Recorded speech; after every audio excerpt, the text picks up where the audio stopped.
From the capital city of Charleston, West Virginia, this is Inside West Virginia Politics with Rick Johnson. Inside West Virginia Politics is brought to you by AARP West Virginia, your ally for real possibilities in the Mountain State.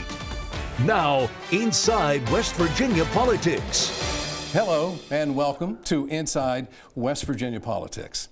I'm Rick Johnson. Our guest, right out of the box, is Senator Joe Manchin. Rick, good to be with you. Good to see you. Good to have you along. Always good to be back in town. Always good to be back in Mountain Mama. That's for sure. Hey, tell us a little bit. You're not only a senator, former U.S. senator, but you also are now an author, and you have a new book coming out. Yeah. And it is called what? It's called Dead Center. Dead Center.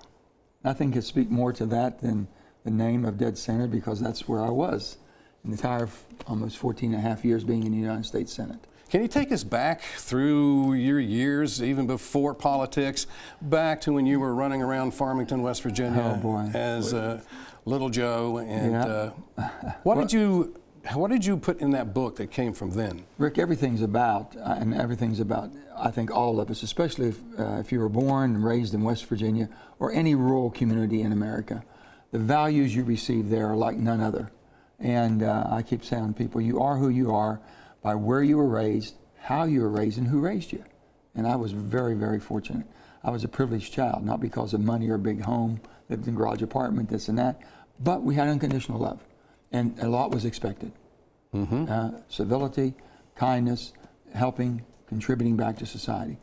So every time I made decisions in Washington, it was famous that on my senators, they say, I know, if you can't go home and explain it, you're not going to vote for it. I said, you're exactly right. Because if it doesn't make sense to the people I grew up with, who taught me the values that I have by treating people fair and giving everyone a chance, but holding people accountable and responsible for their actions, then who are we? So that's what this is about. And I think every decision I've made in my political career and in my business career and in my family career has been based around how I watched my grandparents and my parents, my aunts and my uncles and my cousins. And that really shaped who I am. So I was able to take a lot of flack, and people says, well, how did you take all this pressure?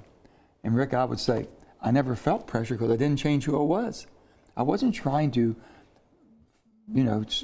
facilitate and make people happy about this or that. I just had to explain why I was voting or not voting for something, why I could support or not support, and I always tried to find a way to say yes and help someone. And if I couldn't, I did it in a respectful way.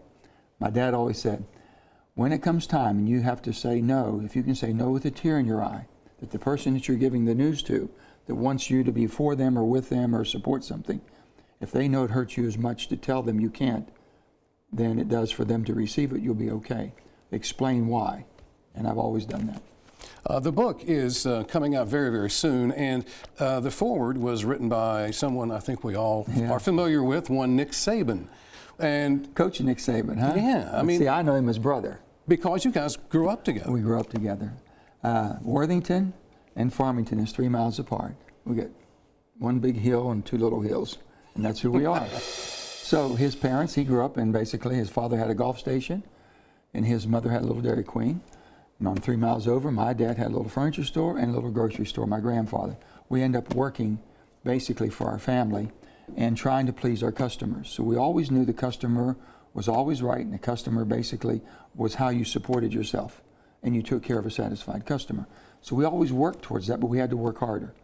So when you think about two kids who names, especially his, being renowned as one of the greatest coaches in the college sports arena, and me being put in a position to where people knew that one vote, my vote, could change whether a bill got accepted or not, even if the president supported. So from 3 miles apart in one little community in the rural West Virginia, how did that happen? And we've talked about that a lot, but we're very close. And it was only natural for him to do the forward, because he's known me longer and better than most anybody. You know, it's strange because when I've seen him come back to West Virginia to visit or do a golf tournament or something, Nick, he seems so at home and relaxed once he gets back in West Virginia. Well, everyone sees the serious side of Nick Saban. I can make him laugh. We've done things together. We've got vacation together. Our kids grew up together. We've been together through thick and thin and tough times and not. And he's changing positions. He went here, the fiasco down at the Dolphins and coming back into Alabama. And on this, we had so many times when we've had to in life think about, hey, what would our dad say? What would our family say? What would our mom and dad, how would they act? How would they react? What would they tell us? We talk about that all the time. We'll get more into that and also deeper into the book. It's called Dead Center by Senator Joe Manchin. We're going to take a quick break and be right back. Welcome back to Inside West Virginia Politics. I'm Rick Johnson, and our guest is Senator Joe Manchin, who has written a book, and it's going to be coming out very soon. Very soon. Yeah, hold it up there so we all can see it. It's called Dead Center. It is forwarded by Coach Nick Saban, and it's going to be hitting bookshelves very, very soon. And you may recognize the voice on the audio version of the book, huh? I did the audio. Took me about 4 days to do it. About 20 hours of reading and correcting and everything, getting your voice right and getting your emotions right in the book as you're talking about different segments of the book. So I learned an awful lot, but I tell you, it was a tremendous opportunity for me to even learn more about myself and all the things that go back through my life, but also be able to do it and share that in my voice. I felt very good about that, but it was tough. It was a tough thing to do. I know now why a lot of people don't want to do it. When someone buys the book and they read the book, what do you hope they will take away from it? I hope they can see something into themselves, reflect back on their own life. And you're never too late to change. And there's an old saying, if you can't change your mind, you can't change anything. When the facts are presented, and the facts, I said, you're entitled, Rick, to your own opinion. You're just not entitled to create your own facts to support your opinion. And the bottom line is that the facts do matter. And today it's tough for people to get what's correct and what's not, what to believe in and what's not to believe in. So much social media. Your gut really tells you who you are. So stay with the core of who you are. Your character means an awful lot. And the character will guide you through life to where you can say, I wasn't raised that way. No, that's not right. It doesn't feel right. I can't go to bed at night feeling I did the right thing. That's what you have to go, your inner core. Mm-hmm. And I think I've always relied on that. And hopefully it tells people you can make difficult decisions and you can be true to yourself. Don't try to chase fame or fortune for the sake of fame or fortune. If fame or fortune, it'll come to you if you do what you know is right and you're predictable. When you become unpredictable and you're switching all the time to please somebody, you're not going to please anybody. Especially you won't please yourself. And that, I think the book gets to that. And speaking to the President of the United States, the most surreal thing in the world is to be sitting in the most powerful office, talking to the President of the United States, and telling them in a most respectful manner, I'm sorry, Mr. President, I can't support that. That's tough. Yeah. Well, and you know, you are talking dead center. That's where you have been politically for your career, basically, in politics. It seems like now that would be a very lonely place. It wasn't real crowded when I was there. But we seem to be even further from that. Right today as we speak. Today it's gotten further. And I've never weaponized or never let anybody weaponize politics. I was a Democrat probably because my grandfather was a Democrat. And I never knew anything different because I never knew a Republican that wasn't my friend. So we might have different ideas of how to fix things and how to go about it, but you had to have both those ideas to make something lasting. If you do it from one side, it doesn't last that long because the other side will change it. And that's what we see happening, the whiplash back and forth. In this United States Senate, and Senator Byrd always told me, it is the most unbelievable politics as far as governing that the world has ever known, because it makes us work together. The whole filibuster makes us sit down and talk. You have to have a supermajority, not just simple majority of 51. So it's very hard to pass legislation. It's even harder to change it and get rid of it. And that's what was the purpose. That gave America the stability it needed to be the superpower of the world.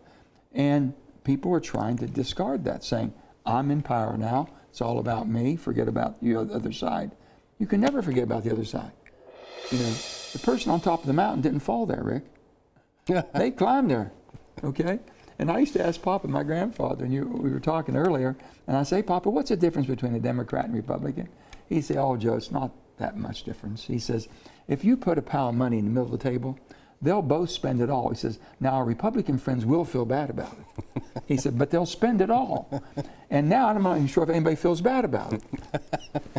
Hey, we are out of time. And before we go, I want you to again tell us about the book, Dead Center, and it's in defense of common sense. Yeah. You know, you think about common sense. First of all, my daughter, if it wasn't for my daughter, I'd never written the book. She was the author of the book. I was basically just day by day, page by page, making sure we were accurate. It happened this way or not. She had my voice. I tried 2 years before and couldn't get anybody that had my voice, so they didn't know West Virginia or me. So now we have it. This is all about how I was raised in an environment that I think most West Virginians and most people in rural America are raised, to where they have values and they're expected to produce and contribute. Amen. So I did that. So I'm just saying that I think you'll find it very interesting how we got through some difficult times. The 117th Congress, historical. Never within 100 years ago have we ever been in a situation where we were tied 50-50 for a complete Congress, 2-year Congress. The 117th was very productive because we had to work together. Well, congratulations on the book. Thank you. For sure. Appreciate it. And thank you for being here. Oh, it's good to be with you. Senator Joe Manchin with us on Inside West Virginia Politics. We're going to take a break and be right back. Welcome back to Inside West Virginia Politics. I'm Rick Johnson, and right now we're going to go not down the road, but out on the river. We have with us WOWK meteorologist Brian Hughes, and he is the owner of the KDH Sternwheeler, making its way up and down the river right now, going from festival to festival, if you will. Brian, welcome to Inside West Virginia Politics. Rick, it's good to be here. When this program airs, we will be getting our boats ready to do sternwheel boat races in Marietta, Ohio. And then after this, we're going to head downriver to a short jaunt to Parkersburg. Nice. It sounds terrific. Hey, for those who may not know a lot about the KDH, I think you've owned her about 5 years now. And tell us a little bit about the history of your sternwheeler. Well, they say a boat is always a bet on another thousand, and she has proven that this year. There's no doubt about it. But that is the KDH Sternwheel boat, built back in 1937 in Cape Girardeau, Missouri, and by Eddie Erlbacher. And there's a famed house there where he lived that looks like a sternwheel boat, and also looks like a ship. But it was built with 3 ships in total. This one. Another one, which has since been scrapped, and then one other that just so happens is down on the other side of the stage down there. It's the MV Kanawha. That one, they both were about 120 feet long. They were what we call single screw boats, so they had a prop on the back. But then back in the 80s, both of them had the rear ends cut off, and then stern was put on them, and now they live just 15 miles from each other at best. That is amazing. Tell us a little bit about, Brian, I mean, you live on your boat, you're up and down the river on your boat. What's the river like? What's a sternwheel boat life like? It is, I've always said this, it is the slowest boat to China and then slower than that because you're going at life's slowest pace. I mean, you can actually have a walking pace that sometimes is faster than some of these sternwheel boats. We were traveling upriver at about 6.5 miles an hour, 6 to 6.5 miles an hour. I had a boat under tow because it broke down, but so we were just a bit slower. But sometimes we're running anywhere from 5.5 to about 8.5 to 9 miles an hour, generally speaking. Now, I can tell you this. The Miss Sterling is an exception to the rule, as is the EL Thumper, known for some of the sternwheel boat races in Charleston. But the great part about these boats is that it is a very slow life. You don't have a schedule that you absolutely have to meet and beat. You're not running at 60, 70 miles an hour. You're just enjoying life as it comes to you, and you get to look at the scenery slowly but surely. How has this trip been so far for you and the crew?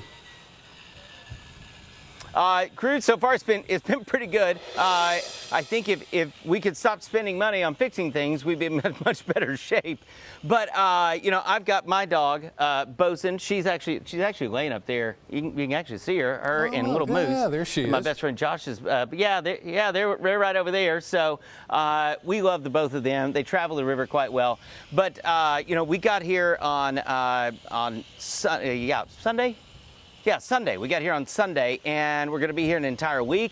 Sunday, we're going to leave and go down to Parkersburg. But what I've noticed, by the way, Rick, is really interesting. The money that Governor Mike DeWine, pumped into these river cities on these big grants, with these multi-million-dollar grants to increase the riverfront views, enhance them, beautify them, increase tourism.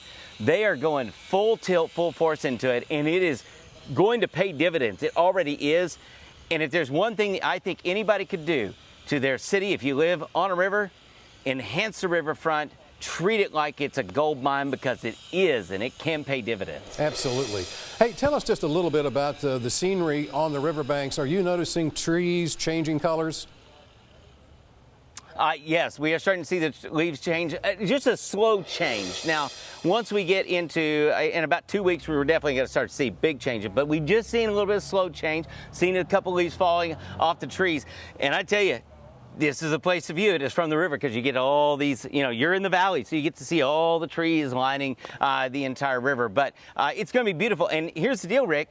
This is going to be an incredible year for the leaves, because you had a very wet summer. Yep. So the trees got all juiced up with all the chlorophyll, and then next thing you know, you have this drought that we've had, and that actually spikes the colors for the fall, and it's going to be a beautiful fall foliage tour for anybody around the region.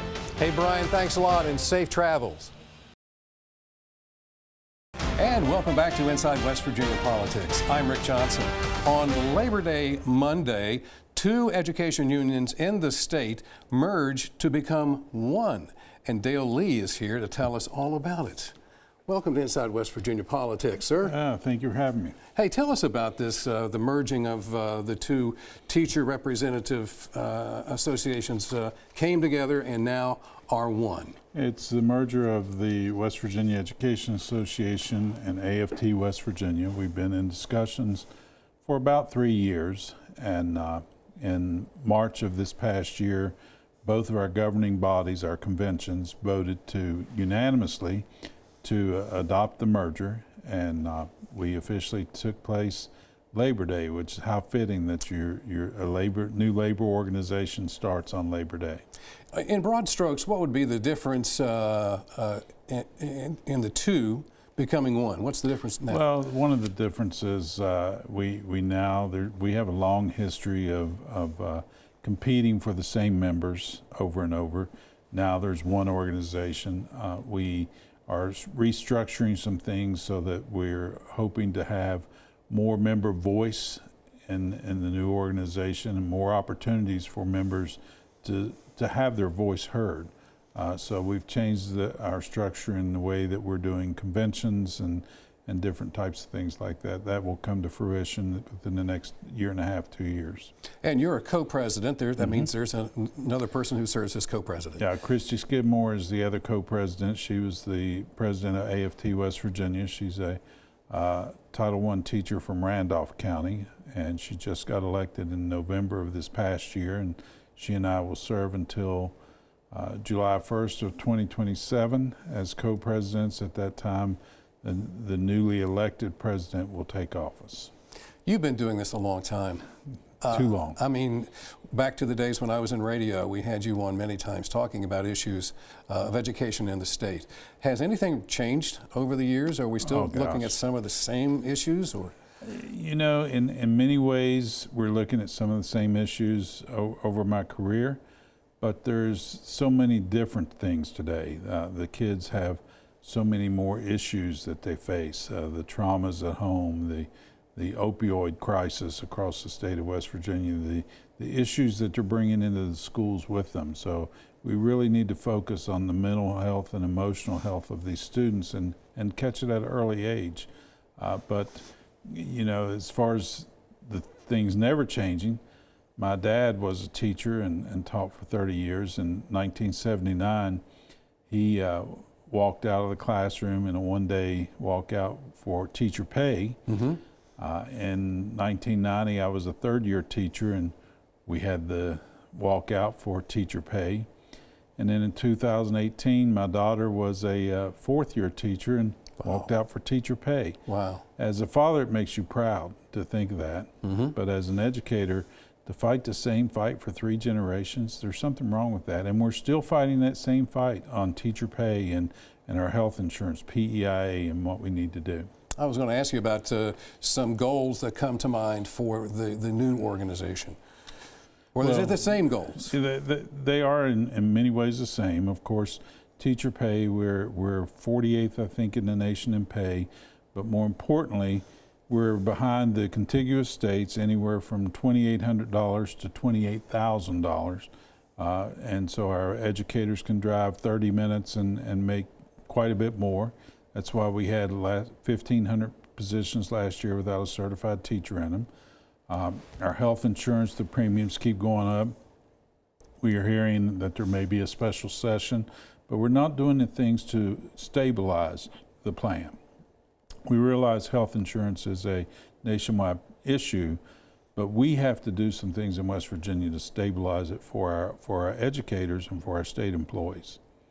Let me ask you this: is there a website that one can go to get more information about the new education? Absolutely, there is. It's Education West Virginia, educationwv.org, and you can go there and see all the information you need to know about the new organization. Well, it's good to see you again. It's great to be here. Thank Absolutely. you so much. Next time we'll have on your co-president, and Yes. We'll get more information as well. That'd be great. Thanks a lot, Dave. Thank you. And that's going to do it for another edition of Inside West Virginia Politics. Have a great week. We'll see you next weekend.